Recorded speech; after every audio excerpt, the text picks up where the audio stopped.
guys, I'm Myra with Atomic Baby Cosplay, and today I'm going to talk about my top tips for working with stretch knits. So first I want to talk a little bit about the different kinds of stretch knits. So when you're looking at stretch knits, stretchy fabric is pretty much always knit. It's not woven. Wovens don't really stretch that much except on the bias, and even then it's just a little bit. But stretch knits can stretch a whole lot, and they can stretch anywhere from like a little bit to like a giant amount. So you want to kind of keep an eye on how much your stretch knit is stretching. You also want to look at the fabric content because some of them hold their structure more than others do. You also, another side note, is you want to keep an eye out for what is a four-way stretch versus a two-way stretch. So a two-way stretch, when you look at fabric, thinking of it like a square and it's got a plus sign in the middle, a two-way stretch is only going to stretch one way, but a four-way stretch is going to stretch this way and it's going to stretch this way.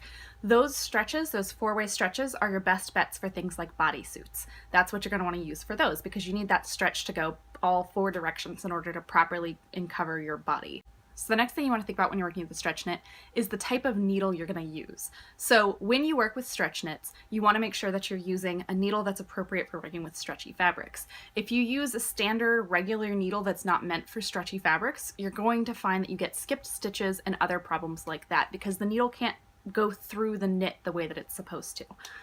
So when you're looking at needles, you have basically three different options or three main categories. The first category is going to be universal needles. Universal needles have a slightly rounded tip, but it's just a little bit of a round, so they can be used on some stretch materials, but you're going to find that the stretchier your material is, the less well a universal needle is going to work.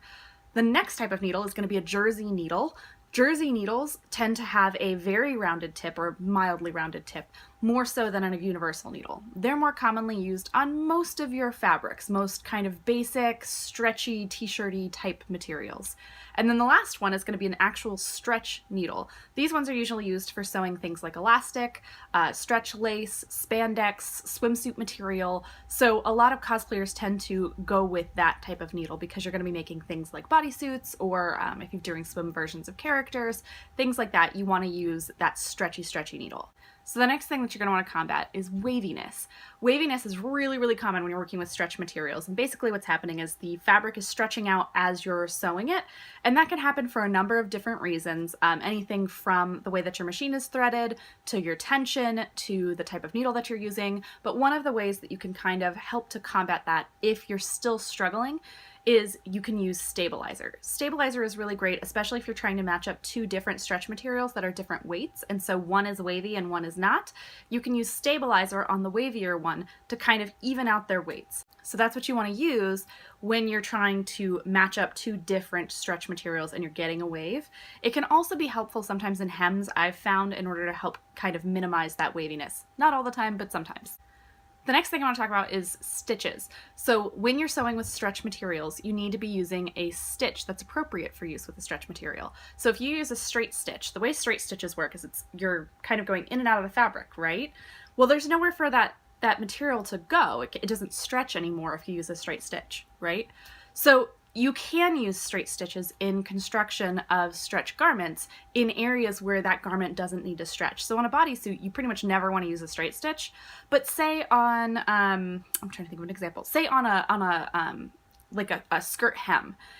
If it's not a pencil skirt and it's kind of like a circle skirt made out of a knit material, you may or may not actually need that to stretch. So you could use a straight stitch if you wanted to. That's kind of a your call thing. But if you need that seam to stretch, you need to be using a stretch stitch. So there are lots of different options. They're all basically variations on a zigzag stitch. So you could do a 3-step or a single step zigzag stitch. The thing that's important to note is that a zigzag stitch looks like this. It looks like a zigzag. So it may not be the most appealing, but one of the tricks you can do is to shorten the width of your stitch. So on your machine, most machines are going to have the ability to shorten your stitch width and your stitch length. And if you shorten your stitch width on a zigzag, you get a really, really narrow zigzag and it almost looks like a straight stitch. So it's a great alternative to a straight stitch if you want to kind of keep a more traditional looking seam, but you need that stretch in it, like on a waistband, for instance. The next thing I want to talk about, not all machines let you adjust this easily, but if your machine has an adjustable presser foot, for the weight of your presser foot on your fabric, sometimes I've found it's a little bit easier to lessen that presser foot weight, because if my presser foot is bearing down on my fabric, it's really pushing it and kind of causing it to stretch out as I'm sewing it, which adds to that waviness. So if I lessen the pressure of my presser foot, then my presser foot is kind of gliding over the top of the fabric, and it makes it so it's not waving quite so badly, at least for me personally. Your mileage may vary based on your machine, but for me, lessening the power of my presser foot when I'm trying to sew a garment helps a lot. And the last thing that I'll say is that when you are working with a stretch material, go slowly. It's not a race. Don't see how fast you can run through your knit material, because probably you're going to be unhappy with the results. So take your time, feed your fabric in really slowly, pay real close attention to what you're doing, and make sure you're not pulling on the back of your fabric to try to get it through the machine, because that can again lead to waviness and stretchiness. Also, my cat is running across my sewing machine table. Anyways, that's all I've got for you today, guys. If this was helpful, definitely give this video a thumbs up. If you want to subscribe to our YouTube channel, I do videos every Tuesday and Thursday. And if you want more sewing or cosplay tips or tricks, come join my free sewing community over on Facebook called Fellowship of the Seam, and I've got a link down below in the description bar. Thanks so much for watching. Bye!